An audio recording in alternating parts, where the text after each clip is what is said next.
अस्सलामुअलैकुम फ्रेंड्स, कैसे हैं आप लोग। उम्मीद करता हूँ आप सभी लोग खैरियत से होंगे। तो आज के इस लेक्चर में हम मोर देन ओजीफ यानी कि ग्रेटर देन ओजीफ पर स्टडी करेंगे। ये ग्राफ का सेकंड टॉपिक है। फर्स्ट टॉपिक हम लोग लेस देन ओजीफ पे स्टडी किए थे प्रीवियस लेक्चर में। तो आप लोग चेक कर सकते हैं, मैं इसका डिस्क्रिप्शन में लिंक दिया हूँ। अगर आप लोग कुछ डाउट आता है तो चेक कर सकते हैं आप लोग उस डिस्क्रिप्शन में जाते हुए। तो चलिए आते हैं हम अपने टॉपिक पर। तो अभी देखिए टेबल पर आते हैं हम। टेबल से आने से पहले क्वेश्चन देख लेंगे हम लोग। The following table gives production yield per hectare of wheat of 100 farms of A village.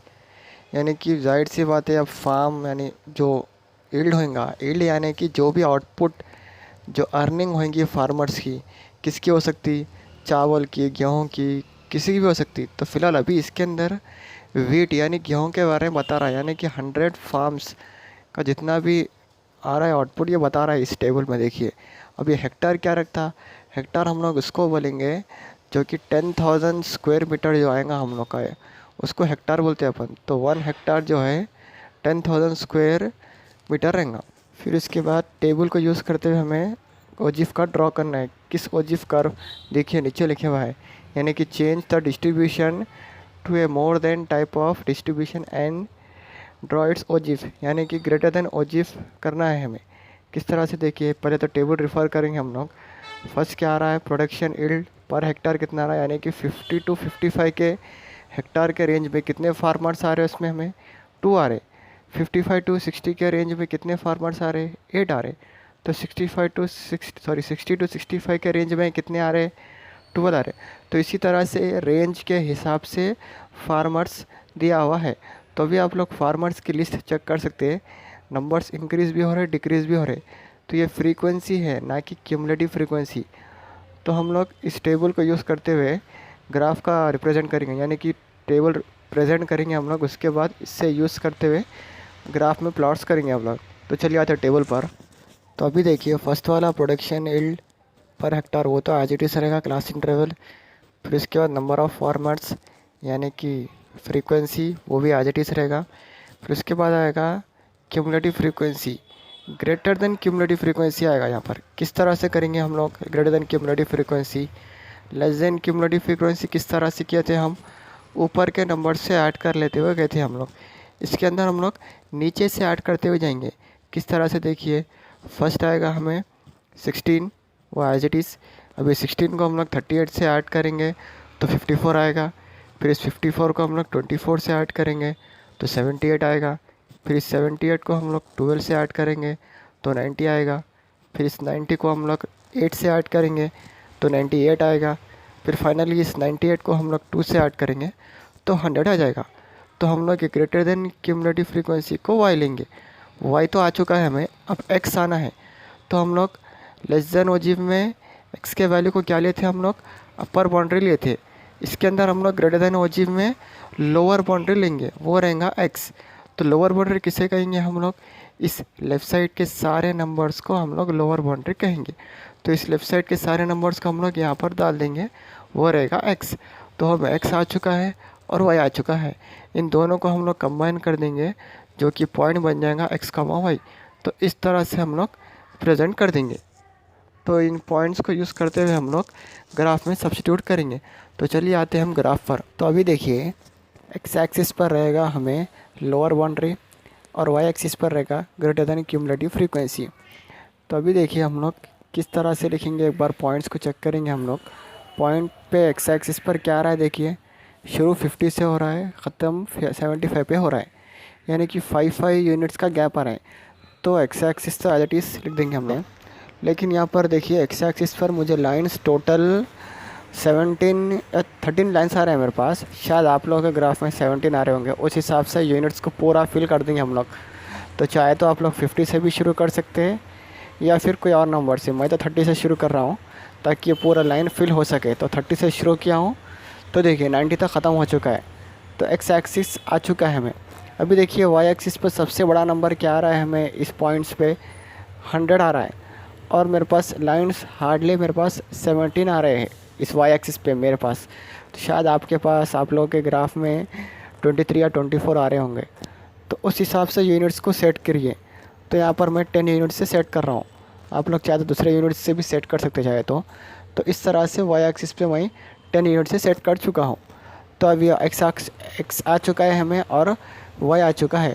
तो हम लोग इसे स्केल में रिप्रेजेंट करेंगे। किस तरह से देखिए, स्केल जो रहेगा ऑन एक्स एक्सिस कितना रहेगा यूनिट्स, 5 यूनिट्स, सेंटीमीटर हमेशा 1 रहेगा। फिर उसी तरह से ऑन वाई एक्सिस कितने यूनिट्स लिए हम लोग, 10 यूनिट्स, तो सेंटीमीटर हमेशा 1 रहेगा। तो इस तरह से हम लोग स्केल का भी रिप्रेजेंटेशन होगा। अब आएंगे हम लोग पॉइंट्स पर। तो फर्स्ट पॉइंट क्या आ रहा है हमें, 50, 100। तो x का वैल्यू 50 आ रहा है, y का वैल्यू 100 आ रहा है। तो x का वैल्यू 50 वहाँ तक एक्सटेंड होएगा जहाँ तक 100 है, तो यहाँ पर बनेगा पॉइंट। तो फर्स्ट पॉइंट आ चुका है हमें। अभी नेक्स्ट देखिए सेकंड पॉइंट क्या आ रहा है, 55, 98। तो x आ रहा है 55, y आ रहा है 98। तो x का वैल्यू 55 वहाँ तक एक्सटेंड होएगा जहाँ तक 98 है। तो जैसा कि मैं आप लोगों को पहले भी बता चुका हूँ ग्राफ में, फिर से बता दूंगा। मैं ग्राफ शीट का लूँगा इस तरह से जूम कर तो आप लोग देख सकते हैं इस बॉक्स में एक्स एक्सिस पर टोटल 10 लाइन्स आ रहे हैं, वाई एक्सिस पे भी 10 आ रहे हैं। तो उस हिसाब से काउंट कर करेंगे हम लोग। तो अभी देखिए 55 तो वहाँ तक एक्सटेंड होएगा हमें जहाँ तक 98 है। 98 तो नहीं आ रहा है हमें, 100 के बिलो, 100 के 2 नंबर्स बिलो आएगा। तो यहाँ पर बाजू देखिए, मैं यहाँ पर पॉइंट मार रहा हूँ, यहाँ से हम लोग ऑब्जर्व करके यहाँ पर मारेंगे। तो सेकंड पॉइंट आ चुका है। फिर नेक्स्ट थर्ड पॉइंट देखेंगे हम लोग क्या आ रहा है, 60, 90। तो 60 वहाँ तक एक्सटेंड होएगा जहाँ तक y का वैल्यू 90 है, तो यहाँ पर बनेगा पॉइंट। फिर नेक्स्ट फोर्थ पॉइंट क्या आ रहा है, फोर्थ पॉइंट 65, 78। तो 65 वहाँ तक एक्सटेंड करेंगे हम लोग जहाँ तक 78 है। तो 78 तो आ नहीं रहा है, तो 80 के 2 लाइन्स बिलो।